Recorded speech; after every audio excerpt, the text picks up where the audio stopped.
You think you know who you are, but look closer. Your beliefs, your style, your opinions, even your ambitions. How much of it is truly yours? And how much has been spoon-fed to you by your parents, your peers, and an algorithm that knows you better than you know yourself? Nietzsche had a word for this: the herd. And if you're still living to please it, you've already lost your soul. Today's young men are caught between two cages. One is the rusting iron of traditional masculinity, outdated scripts of strength, stoicism, and dominance that no longer fit the world you inhabit. The other cage is the padded prison of modern expectations. Conformity disguised as freedom, where every opinion is pre-approved and every risk is shamed. You stand in the middle, unarmed, confused, and worse, you start to believe this confusion is your identity. Nietzsche would call that spiritual suicide.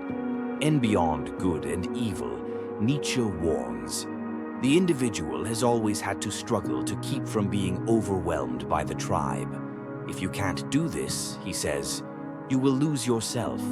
And if you try it, you'll be lonely often, and sometimes frightened. But no price is too high to pay for the privilege of owning yourself. Your identity crisis is not a mystery. It's the inevitable sickness of a man who refuses to declare war on the expectations of others.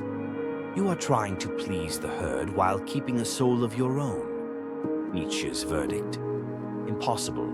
Nietzsche's answer was not compromise. It was overcoming.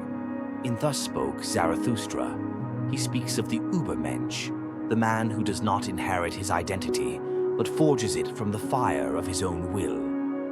This means you must kill the parts of you that are second-hand, the beliefs you've never tested, the values you've never chosen, the goals that belong to someone else. It will hurt. You will lose friends. You will lose comfort.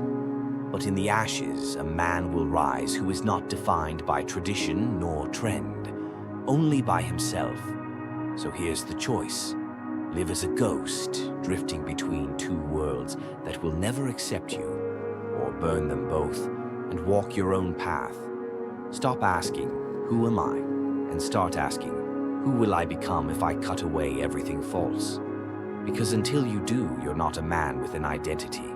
You're a mask with a pulse. The herd will mock you. Society will try to tame you. But as Nietzsche said, become who you are. The rest, let it burn. If you're intrigued by the minds that shaped and shattered the world's truths, subscribe and keep seeking.